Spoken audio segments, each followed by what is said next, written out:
Good news, everyone! It works. So if you have the Hammond SK Pro with the 61 keys or the 73 keys, and you need a second bit of drawbars, because this particular version only has one set, this works. It works. How? Oh, by sheer coincidence or foresight or something, a mutual agreement, the information that this thing sends out matches exactly what the Hammond sends out and receives. So, ta-da, it works. Now this thing has a little USB mini and one button that switches this set of drawbars from the upper to the lower. That is, it switches sending out the drawbar information from this set to the second row of MIDI CC messages. So, perfect. Really good. Epic. Couldn't have hoped for better. Because when I push these in and out, it actually moves on the screen.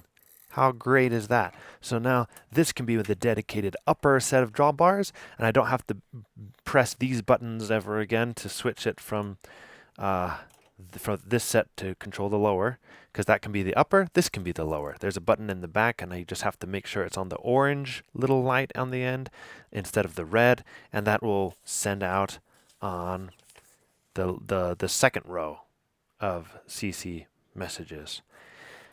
There's only one problem. It sends it out on MIDI channel 2. And I want it to send out on MIDI channel 1, otherwise this whole thing doesn't work. Now I could program it with the computer, the Arduino stuff, and I almost got it to work, I think, but I failed.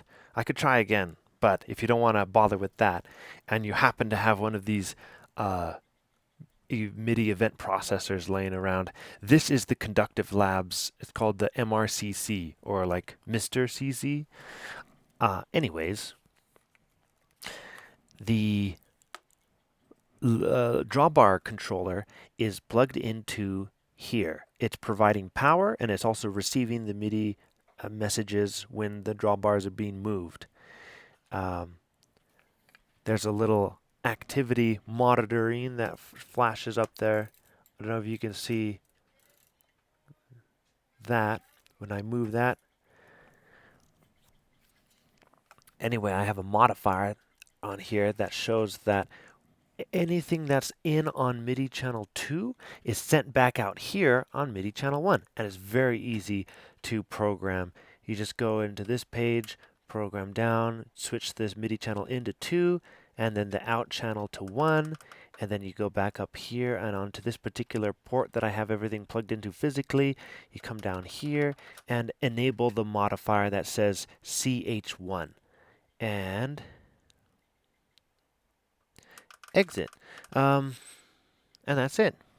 You just have to make sure that if you do exactly as I do, that the MIDI template, if we go into menu, page over twice, and then enter that, there's a bunch of MIDI templates, and it's set to basic, because I'm also going to control the synthesizer of this on an external keyboard as well. So I've got two things coming in. All I need to do is send that into here, send it also out through here so that it's merged onto one cable, and yeah. The MIDI template on the Hammond Basic is the one to go with, since the other things do some weird routings, and I don't understand how it works. Anyways, it works. It's awesome. Rock on.